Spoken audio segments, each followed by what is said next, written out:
সকাল থেকে শুরু হয়েছে ঢাকা বিশ্ববিদ্যালয় কেন্দ্রীয় ছাত্র সংসদ, ডাকসু ও হল সংসদ নির্বাচনের ভোট গ্রহণ।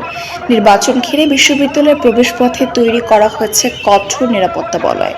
পরিচয় নিশ্চিত না হলেও বিশ্ববিদ্যালয়ের কার্ড ছাড়া কাউকে ক্যাম্পাসে প্রবেশ করতে দেওয়া হচ্ছে না। মঙ্গলবার সকাল 9:30টার দিকে রাজধানীর শাহবাগ মোড় ঘুরে দেখা যায় বিশ্ববিদ্যালয়ের প্রবেশপথে দেওয়া হয়েছে ব্যারিকেডের ভেতরে পুলিশের সদস্যরা অবস্থান করছেন, আর অন্য পাশে শিক্ষার্থীদের পরিচয়পত্র যাচাই করছেন আইন শৃঙ্খলা বাহিনীর সদস্যরা। বিশ্ববিদ্যালয়ের বিপরীত পাশেও নিরাপত্তা জোরদার করা হয়েছে। থানার সামনে বর্ডার গার্ড, বাংলাদেশ বিজিপি ও র্যাব সদস্যদের উপস্থিতি লক্ষ্য করা গেছে।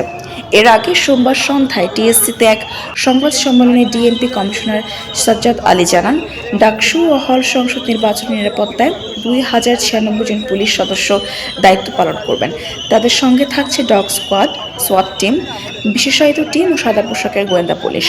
তিনি বলেন, ডাকসু নিরাপত্তা নিশ্চিত করতে গত এক সপ্তাহ ধরে নানাবিধ পুলিশি কার্যক্রম পরিচালনা করা হয়েছে। আশা করছি বড় কোনো ঘটনা ঘটবে না। প্রয়োজনে নিরাপত্তা ব্যবস্থা আরও বাড়ানো হবে।